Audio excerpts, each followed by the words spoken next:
Que ce soit dans la politique ou dans la vie sociale, tout est fait aujourd'hui pour aller à l'encontre des principes du Christ. Tout est fait pour aller à l'encontre des valeurs d'un chrétien.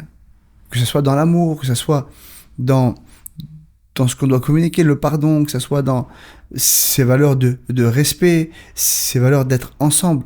Tout est fait pour diviser, tout est fait pour nous empêcher quelque part de vivre notre foi, de vivre les valeurs que le Seigneur a pour nous. Il y a ce verset qui dit que le Dieu de ce siècle, en fait, a aveuglé l'intelligence des hommes afin qu'ils ne virent pas briller la splendeur de l'évangile.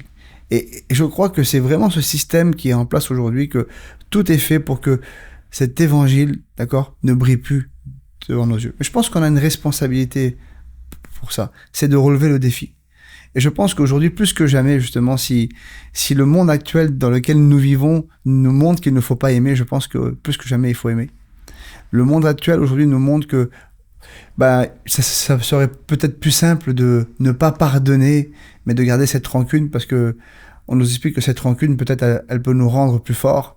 Je pense que encore plus, on doit pardonner et montrer que, en tant qu'enfant de Dieu, oui, on est plus fort parce qu'on a pardonné, parce qu'il nous a pardonné lui-même.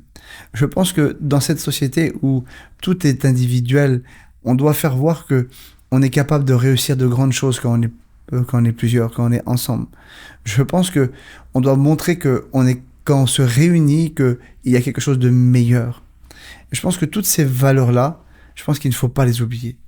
Jésus est arrivé dans une ère qui n'était pas facile, où la politique était à l'encontre de ce que lui allait annoncer, où la vie sociale était à l'encontre de ce que Jésus était venu annoncer. Il ne s'est pas laissé influencer.